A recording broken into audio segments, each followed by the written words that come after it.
पौराणिक कथा। केदारनाथ धाम मंदिर।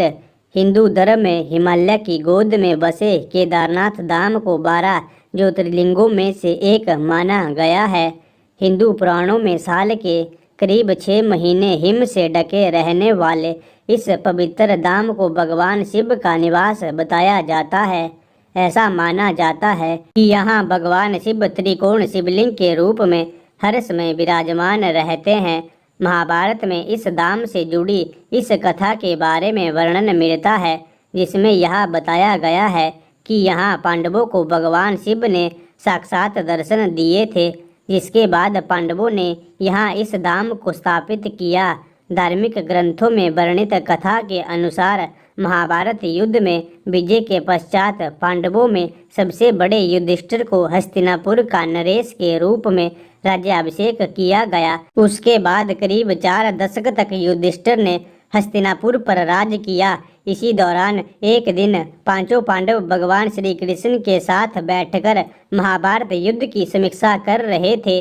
समीक्षा में पांडवों ने श्री कृष्ण से कहा, हे नारायण, हम सभी भाइयों पर ब्रह्म हत्या के साथ अपने बंधु बांधवों की भी हत्या कलंक है। इस कलंक को कैसे दूर किया जाए? तब श्री कृष्ण ने पांडवों से कहा कि ये सच है कि युद्ध में भले ही जीत तुम्हारी हुई है, लेकिन तुम लोग गुरु और अपने बंधु बांधवों को मारने के कारण पाप के बागी बन गए हो। इन पापों के कारण मुक्ति मिलना असंभव है, परंतु इन पापों से सिर्फ महादेव ही मुक्ति दिला सकते हैं।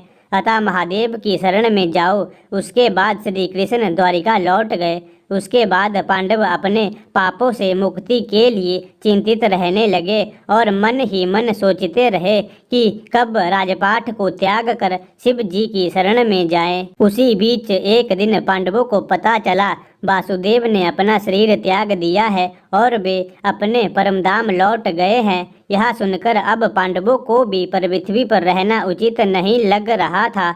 गुरु, पितामह और सखा सभी तो युद्ध भूमि में पीछे छूट गए थे। माता पिता और काका भी विदुर भी वन गगन कर चुके थे। सदा के लिए सहायक श्री कृष्ण भी नहीं रहे थे।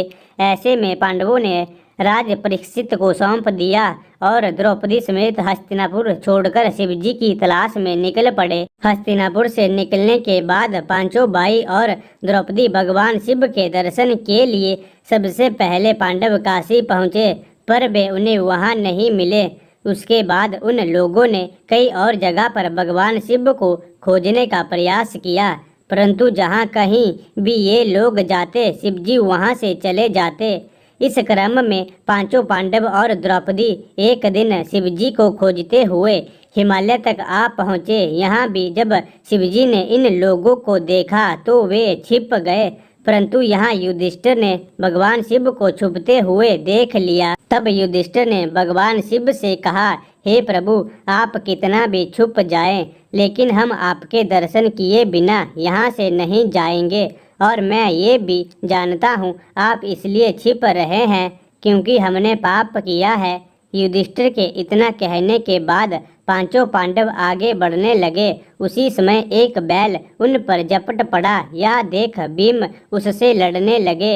इस बीच बैल ने चट्टानों के बीच अपना सिर छुपा लिया, जिसके बाद भीम उसकी पूंछ पकड़कर खींचने लगे तो बैल का धड़ सिर से अलग हो गया और उस बैल का धड़ शिवलिंग में बदल गया और कुछ क्षण पश्चात उस शिवलिंग से भगवान शिव प्रकट हुए। शिव ने पांडवों को पाप क्षमा कर दिए। आज भी इस घटना के परिणाम केदारनाथ का शिवलिंग बेल के कूले के रूप मौजूद है। भगवान शिव को अपने सामने साक्षात देख पांडवों ने उन्हें प्रणाम किया और उसके बाद भगवान शिव ने पांडवों को स्वर्ग का मार्ग बतलाया और फिर अंतर्ध्यान हो गए। उसके बाद पांडवों ने उस शिवलिंग की पूजा अर्चना की और आज वही शिवलिंग केदारनाथ धाम के नाम से जाना जाता है। दर्शकों, क्योंकि यह पांडवों को स्वर्ग जाने का रास्ता स्वयं शिव जी ने दिखाया था, इसलिए हिंदू धर्म में केदारनाथ स्थल को मुक्ति स्थल माना जाता है। और ऐसी मान्यता है कि यदि कोई केदारनाथ दर्शन का संकल्प लेकर निकले और उसकी मृत्यु हो जाए तो उस जीव को पुनर्जन्म नहीं लेना पड़ता।